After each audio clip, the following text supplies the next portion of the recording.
So here's a before shot of how the tank looked.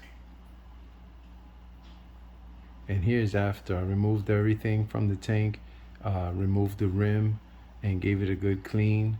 And yeah, it's all prepared and ready to go. So let's get to work.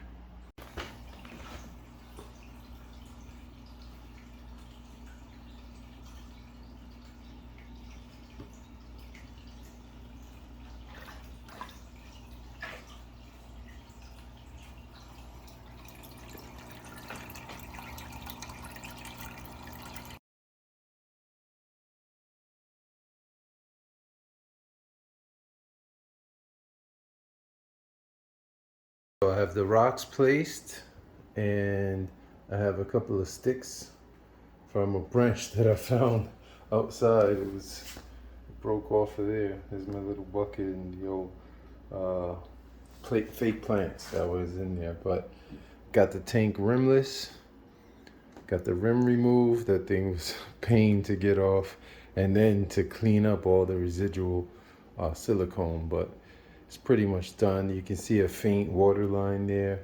That's due to, I think, hard water etching, but we'll deal with that in a minute. I'm about to go in with this Imaginarium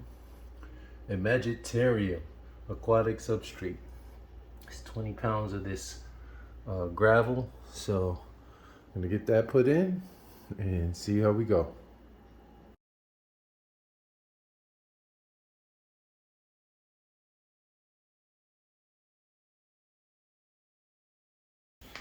So that's 20 pounds of the Imaginarium aquatic substrate. Yeah, it's gonna be the base layer for the tank so that I could pot or just plant plants right inside of that substrate. And so I'm gonna go over that with some sand. And I took out the filter.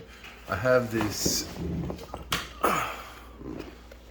see, I have this Whisper 40i filter. It's a filter that hangs inside the tank. There's a little attachment you can put on there, the back, to hang it on. And since I'm doing aquatics, I'm rocking my Patty Smurf by Seiko, special edition. And yeah, I'm gonna sit this, let's get it in there. Let's sit this right here in the back. I wanted, when I originally got this tank, I wanted to have some sort of waterfall effect. So the water, imagine the water just coming in here and then cascading out. So the water line will probably be somewhere here. So right below the output of the filter. So the water line should be, I don't know, just about 3/4 or 2/4, I should say. No, 3/4, maybe 2/3 of the way up from the bottom. And yeah, so let's go. I might have to add another layer of substrate on top of that before I add the sand in. So I think I'm gonna take a beat, think about that, and then see if I go pick that up. So I just ran out, and I got a couple more bags of this stuff. More of the Imaginarium 5 pounds aquarium substrate. So let's get that in. Let's see. Now, if I slice this off, is the whole bag gonna hit the floor? Probably. Let me do this right.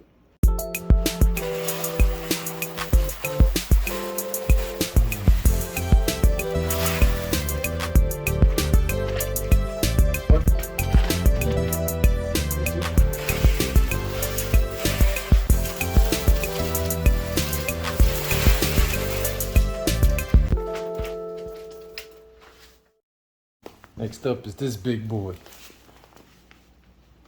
Sand, let's get that in.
So the sand is all in.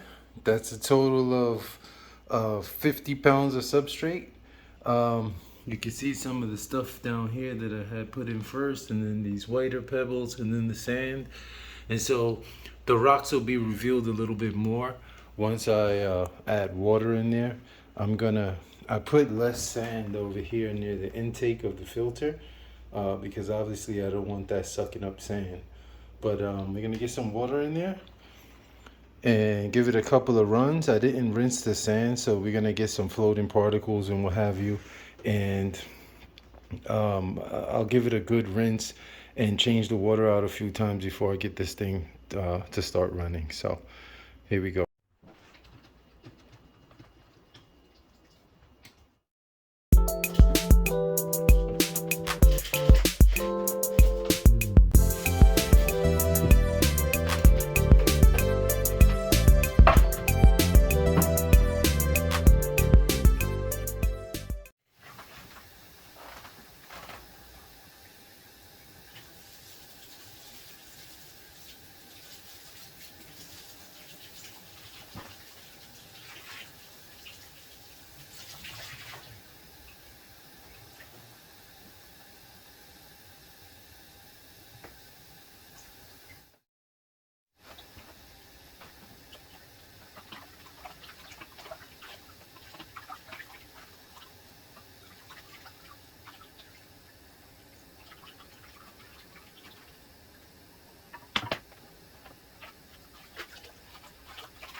So here's how the tank sits as of now after adding the substrate and turning the filter on.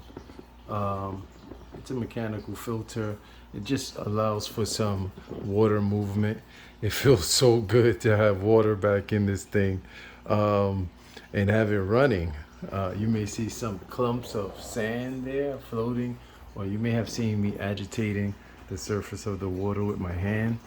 And that's just to break up some of the clumps and to get some of that sand to fall down into the tank. You just agitate it and the sand will fall down and a little snow down on into the tank. So still a bit messy looking now, but once I get those plants in there and everything, it'll start looking great. Haven't ordered any plants yet, but I'm making a list right now of what I want to order. So I just went down when I picked up the substrate to my local Petco, and they had some plants, but I don't know about those. I may get one or two. I do have some bamboo here, so I mean, my wife, she's donating all kinds of clippings and cuttings of her terrestrial plants for me to put in here. I don't know if any of those will work, but we'll see. There's an attachment that goes on the back of these filters so that you can hang it to the tank, hang it off the rim of the tank. Obviously, my tank has no more rim, but I just noticed there's water squirting out of the back. But that's gonna allow for no dead spots in the back of the filter, so I think that's a good thing. That's gonna allow for water movement back there, and whatever creature or whatever gets back there will just stay back there and die or whatever. But I think that was a great little thing to discover. So I decided to throw in that other piece of driftwood. I call it driftwood because it wants to float. But it's a nice piece of wood. I think it looks nice up there. I might end up planting some, tying some moss to it or something, and have that going like that.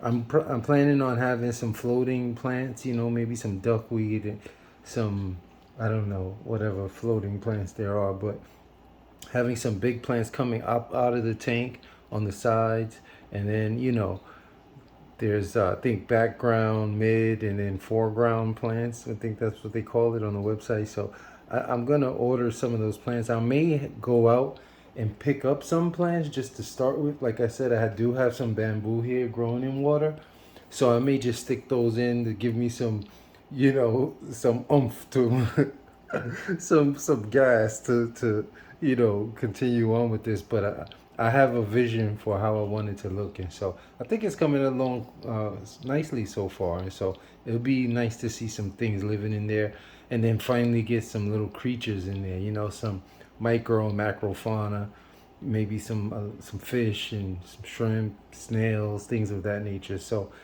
if you want to see that, stay tuned to this video. Consider subscribing to the channel. Give me a thumbs up if you think I did a good job on this on this rim job of trying to de-rim my tank. I think it did a pretty good job. I've done this before in a 5 gallon or in a 2.5 gallon tank, and this one was by far the most challenging because of the size and the thickness of the rim. I haven't found any bowing on the tank yet in the front, so I'm going to take measurements and keep an eye on that. But like I said, give me your suggestion for what types of plants you think I should use in here, and stay tuned for the next video. In the next episode, I'm going to try to have some plants in here and see how that goes. And hit that subscribe button so that you don't miss anything, and that thumbs up really helps. Big Briss, everybody stay well, out.